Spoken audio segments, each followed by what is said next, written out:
we are checking out top 11 nostalgia animated shows. So let's get in. The nostalgia critic cannot be here right now due to reasons of vengeance, but he has left a recording before he left for you to enjoy. Hello, I'm the nostalgia critic. I remember it so you don't have to. Our childhoods kicked ass. Why? Because we were a generation raised by television, and television had cartoons, and kids loved cartoons, hence we loved television. But what were the best nostalgic cartoons? What were the groundbreakers of the 80s and 90s? The biggest innovations, the shows everyone tried to rip off but could never quite duplicate? I don't know. But that doesn't mean I can't make up a top 11 list that claims that I do.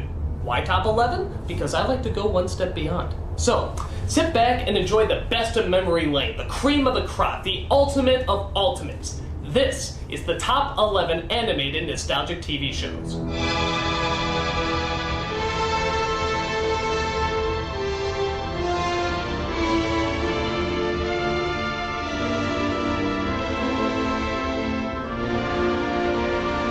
Number 11. Alright. Ghostbusters.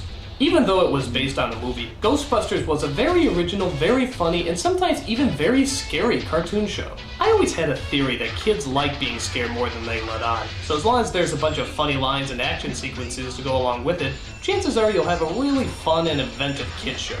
It was kind of like being a fireman, except instead of putting out fires, you were chasing ghosts, which is a hell of a lot cooler.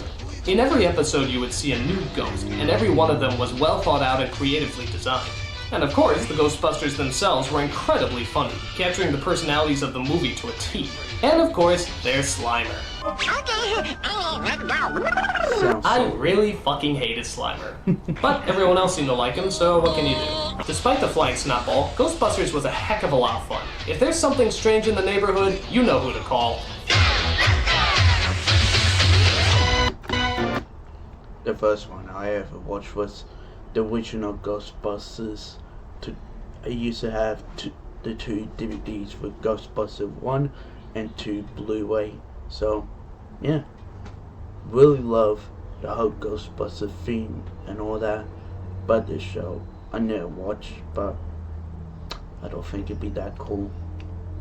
But, he's his opinion, so why not? Number 10. Fox's Peter Pan and the Pirates. You wouldn't think a TV show shown every day about Peter Pan would be anything to get worked up over. But the fact of the matter is, this show was very well put together. What made it so great is that it didn't look like any of the other reincarnations of Peter Pan, but to be honest, I think it's the closest it's ever come to the original J.M. Barrie story.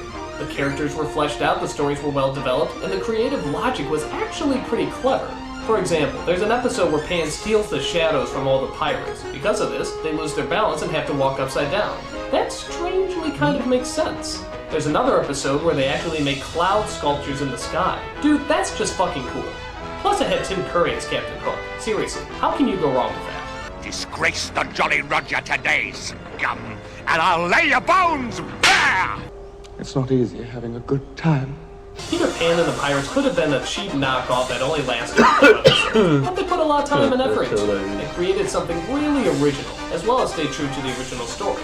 All of this is more than enough for Peter Pan to take the number 10 spot. Never watched it, so. Number 9. That's number 9. DuckTales. Even though Disney had a few shows like this before and a lot more shows after, DuckTales was the first Disney cartoon to combine some of our favorite childhood characters with old-fashioned adventure. It was mostly a treasure hunt show, which meant it led to a lot of creative locations as well as some cool booby traps. It was kind of like Indiana Jones, but with ducks. It didn't need any pop cultural references or subtle in-jokes, it just relied on good old-fashioned characters having good old-fashioned adventures. And of course, need we forget the catchiest theme song of all time? It will never leave, it will never leave. Plus, how does Scrooge McDuck dive into all that money without breaking his skull? Hasn't he converted to dollar bills yet? Well, questions like this don't really need answering when you're having oodles of feather-flinging fun. DuckTales. It will never leave. There you go, point there. Number 8. Ren and Stimpy. This cartoon was just nuts. The animation was insane, the voices were insane, the stories were insane, and we loved... too much private jokes, sex jokes, and all that. My God. And then it got separated from Cartoon Network or Nickelodeon and went to Adult Swim. So, hey, it was the 80s and 90s. They could do whatever the hell they want. But, yeah. Every minute of it. This is pretty much what kids saw when they were on a sugar high. Absolute madness mixed with undiluted energy. It was so chaotic that even the characters didn't always look right. Like here's Stimpy in one scene, and here he is in another. They don't even look like the same species. Or how about some of these weird jokes? I'm so happy! I must go do nice things! Why the hell was the word go in his mouth for a second? Or how about the scene where Ren irons Stimpy's underwear?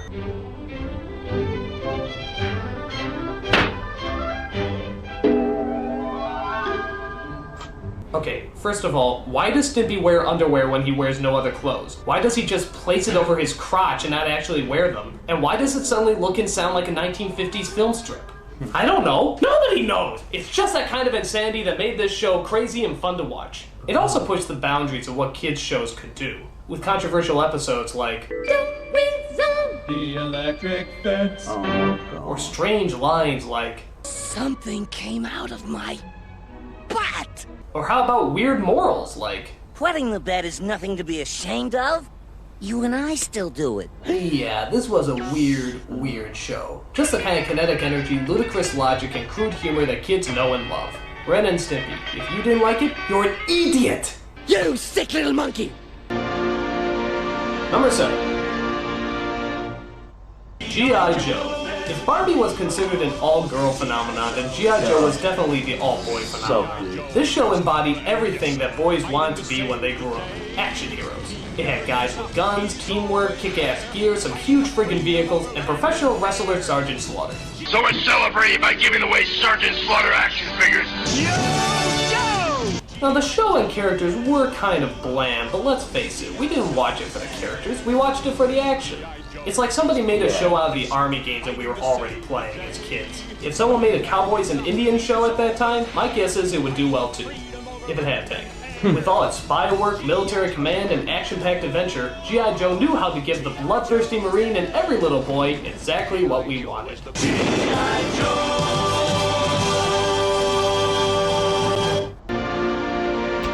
such a good show that is. G.I. Joe, my God. Number 6. What a masterpiece military show. Transformers. It's no wonder that one of the best marketing ideas of all time was also one of the best animated shows of all time. Again, kind of tailoring to every boy's indulgent fantasies, Transformers combine cool, kick-ass vehicles with giant alien robots. The show is about a war between the Autobots led by Optimus Prime and the Decepticons led by Megatron. Yeah, okay, it sounds pretty retarded, but it gave us exactly what we wanted, transforming robots being the crap out of each other. The great thing about this show is how creative they got with all these different robots. I mean, I know they made up half of these characters just to sell more toys, but the possibilities for these things were just endless. You had trucks, you had bikes, you had tanks, you had guns, you had tape players. Well, okay, that's a little lame, but at the time it was... You got train could transform into a walker ship.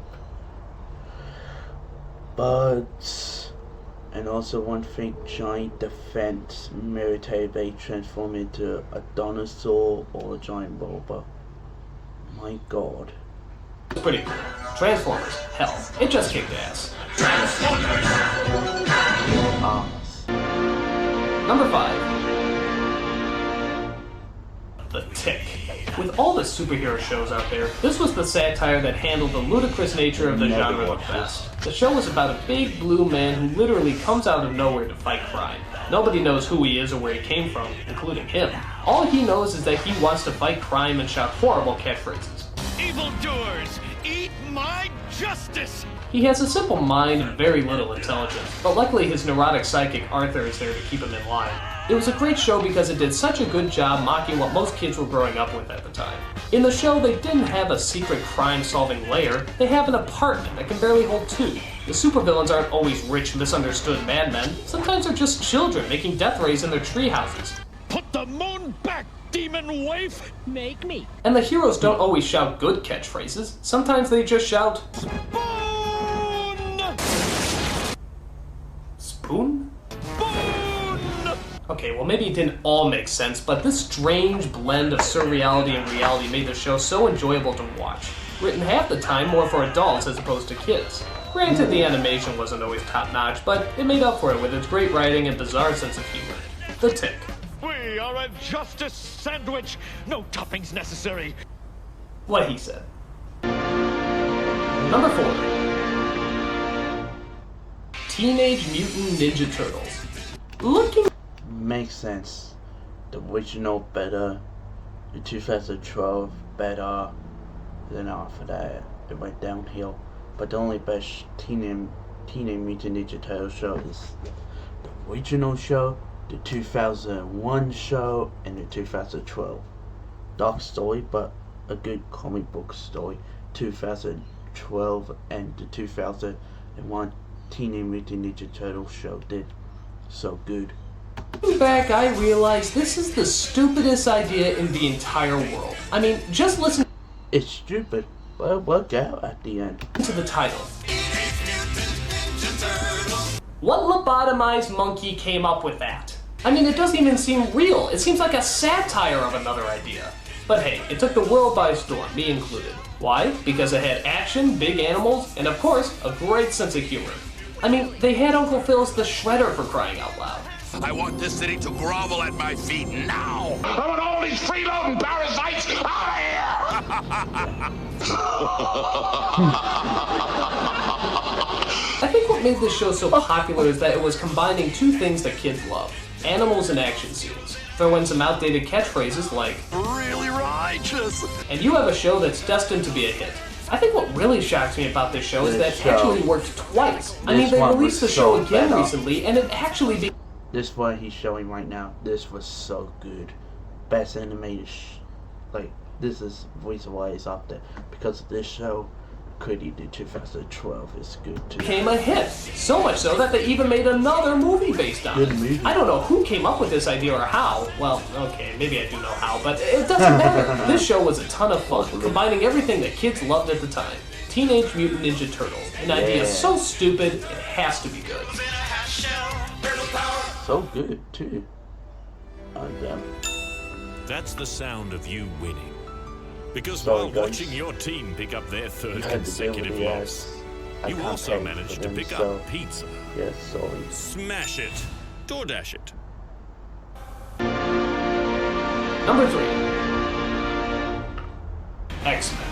From one set of mutants to another, X-Men was So the comic good. book show that every kid could enjoy. Why? Because it had a million characters to choose from. Yes. Unlike superhero shows like Superman or Spider-Man, X-Men Yeah. had a huge cast of main much. characters. So if you didn't like one main character, you had another you could watch. And if you didn't like that character, you could watch somebody else. On top And also this show offered this X-Men show so good. They made